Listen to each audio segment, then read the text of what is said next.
Dzień dobry albo dobry wieczór. Przedstawię się, jestem Eduardo Bortolotti Lopez.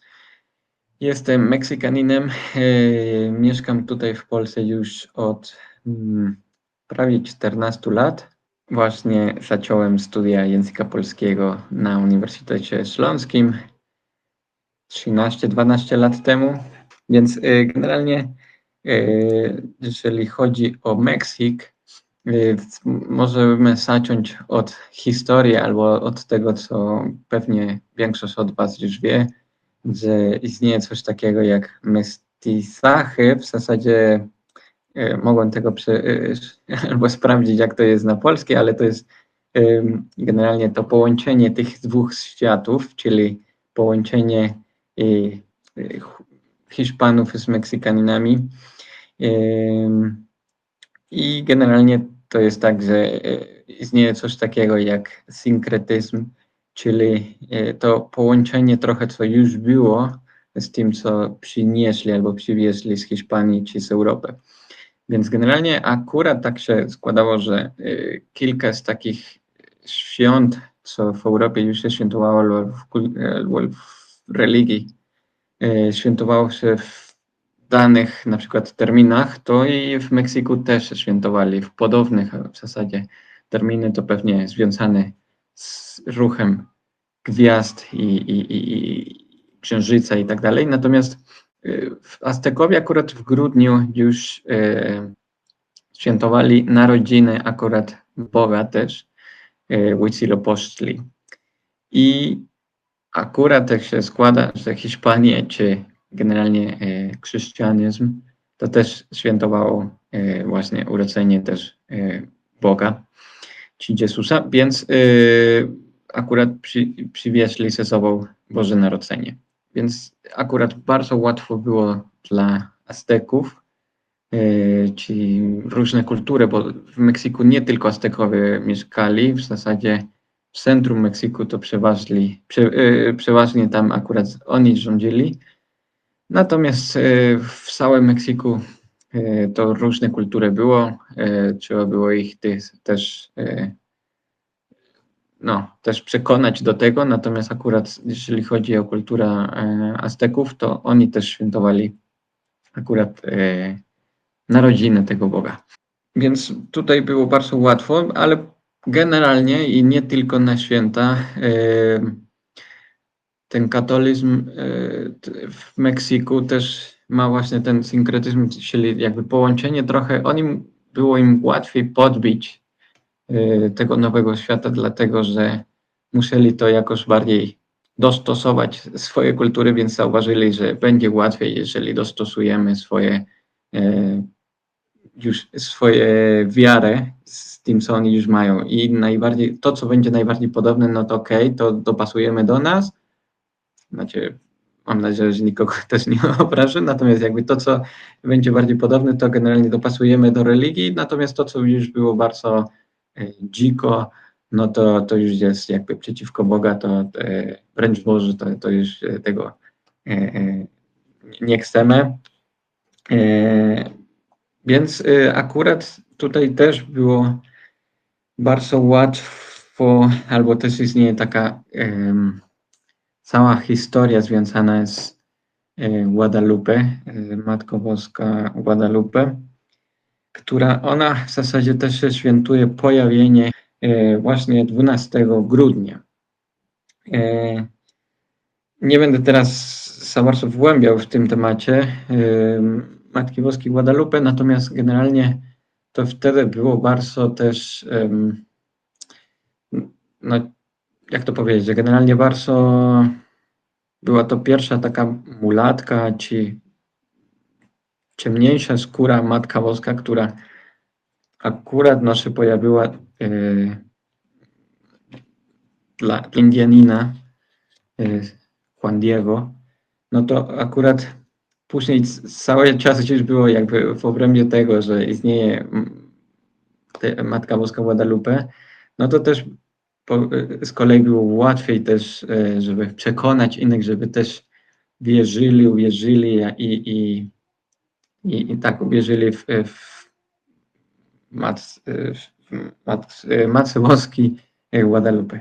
Więc tradycyjnie powiedzmy, że w Polsce no to dopiero święta się zaczynają właśnie pod koniec grudnia, natomiast już w Meksyku zaczyna się już ten tak zwany maraton Guadalupe Reyes, czyli od Guadalupe do Trzech Króli, czyli od 12 grudnia zaczynają się już tak naprawdę pierwsze święta. Więc jest pełny sezon, czyli od 12 grudnia do 6 stycznia, no jak wiemy też święto Trzech Króli. No i tyle, jeżeli chodzi o tego. No to tutaj mamy też mniej więcej datę czy terminy. Czyli od 12, jak mówiłem, Matka Boska Guadalupe. Później zaczynają się od 16 do 24 grudnia takie spotkania rodziny.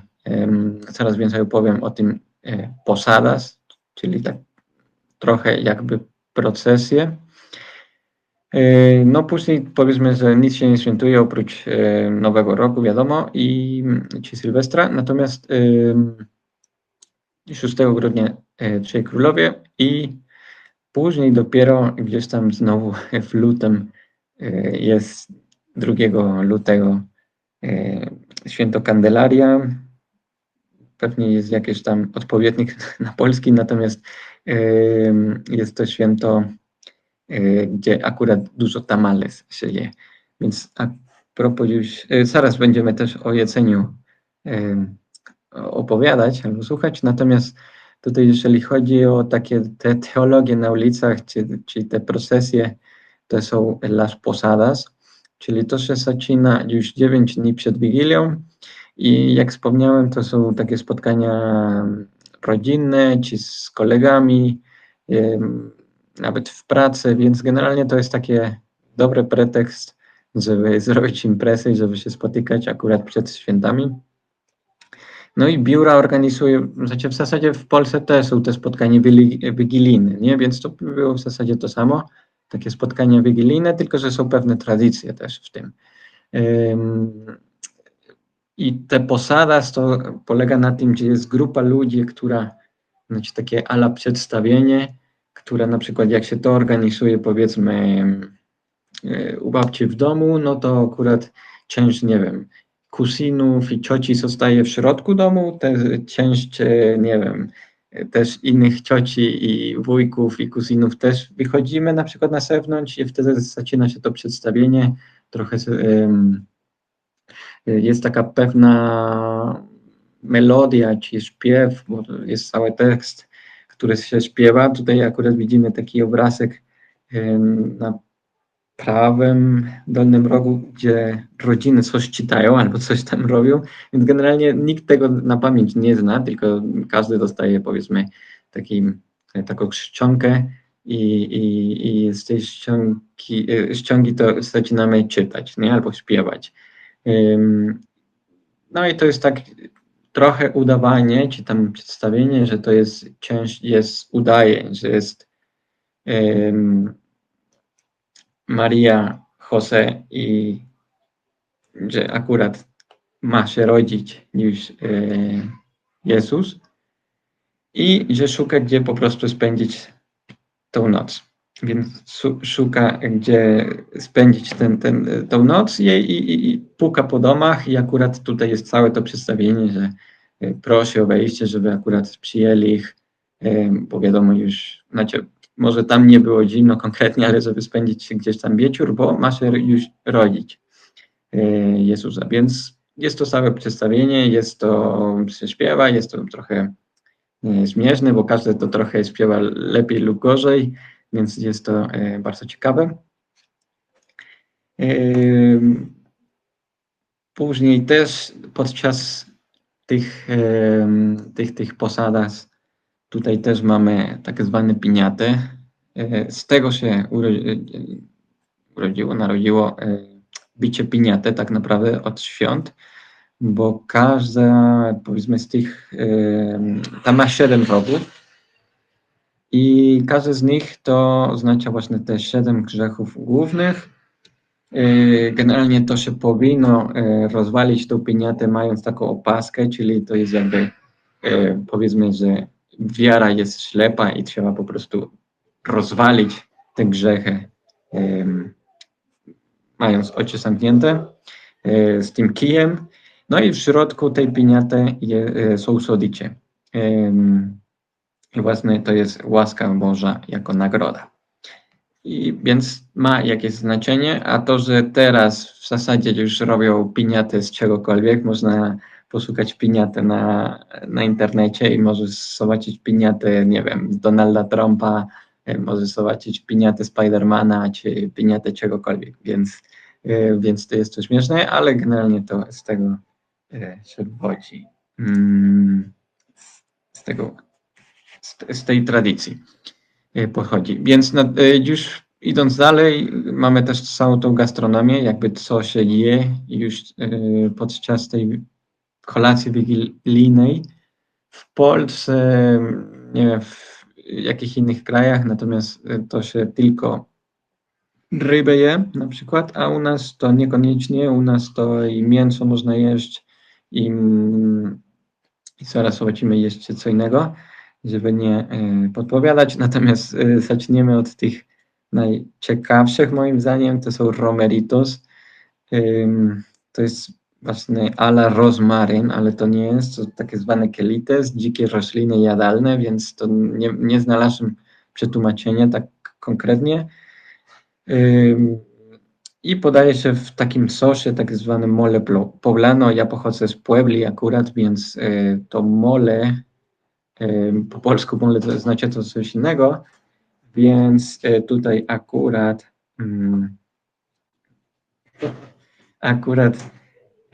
mole poblano to jest taki pikantny sos z czekoladą, czy sos czekoladowy.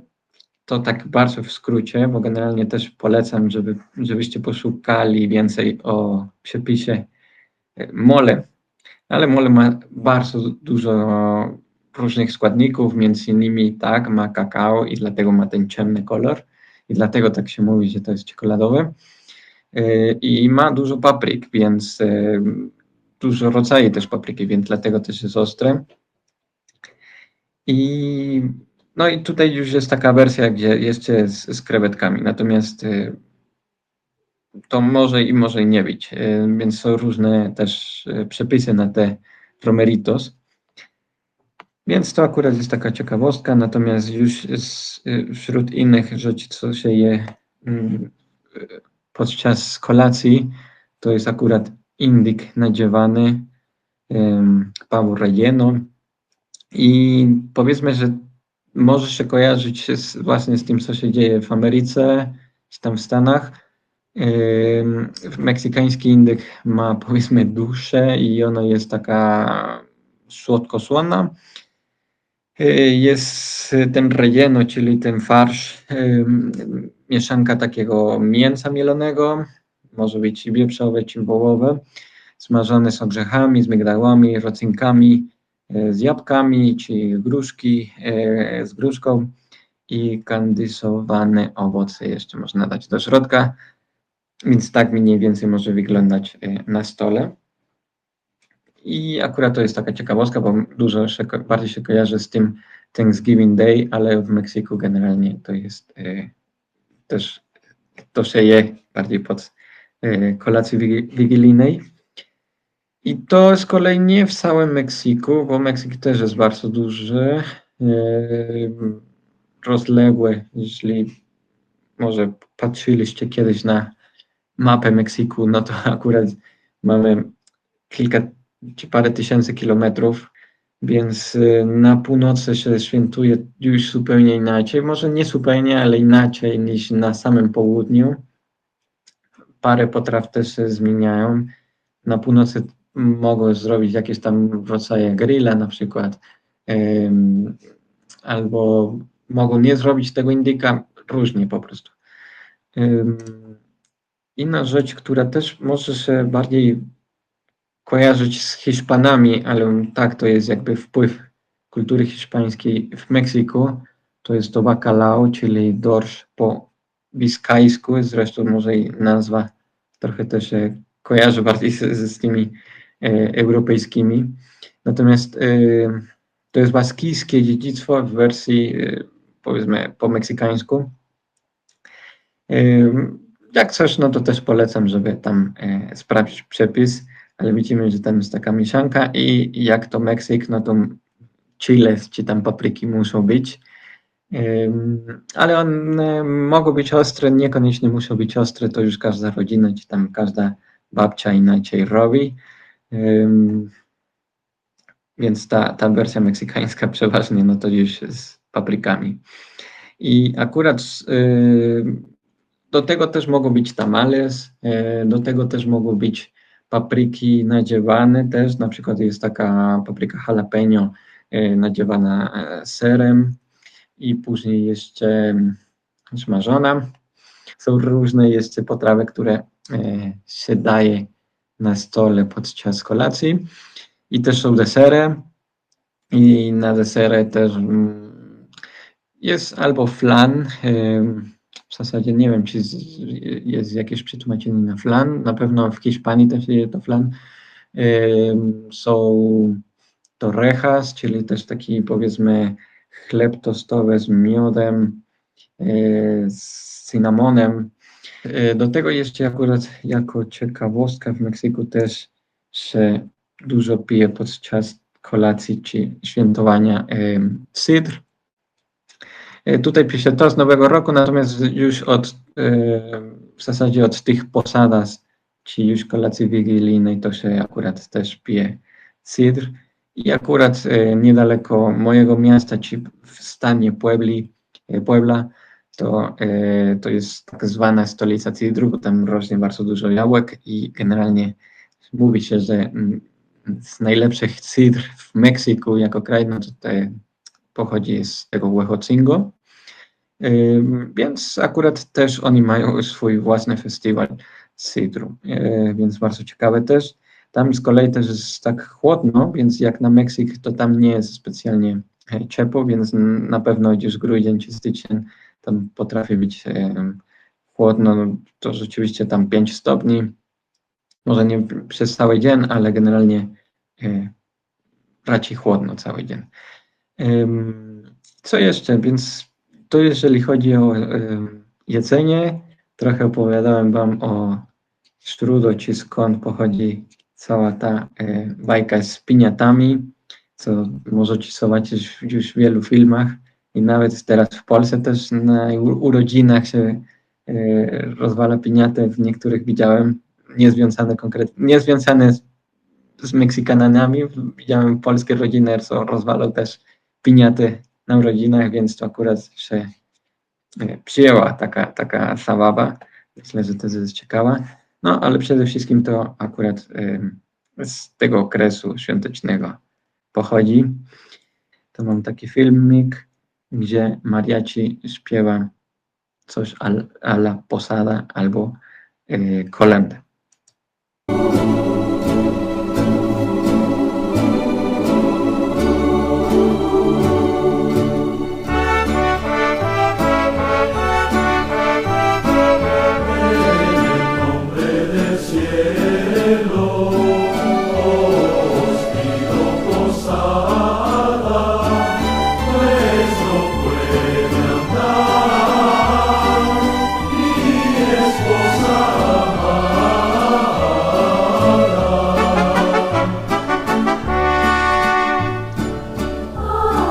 Tak mniej więcej właśnie brzmi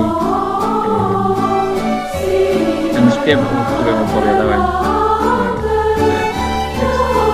Zdawanie trochę, że jest Jose i Maria.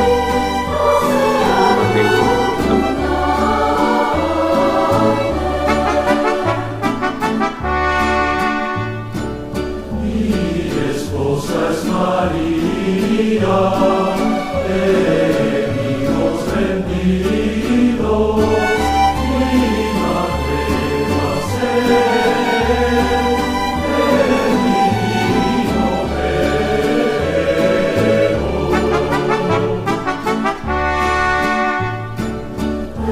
Eres tú, José, tu esposa es María.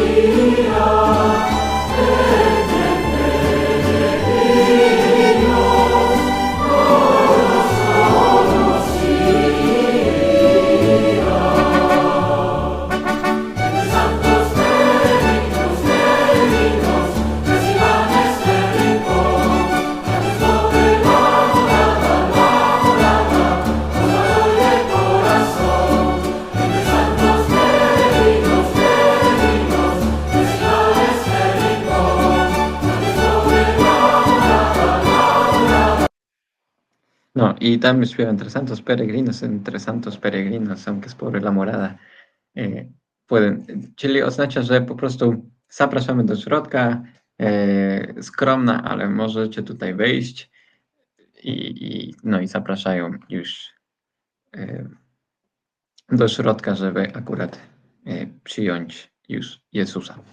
Więc trochę z tych ciekawostek, mam nadzieję, że to się może akurat słyszeliście o tym, może nie słyszeliście jeszcze o takich rzeczach, więc mam nadzieję, że coś pozytywnego i coś ciekawego udało się dzisiaj poznać.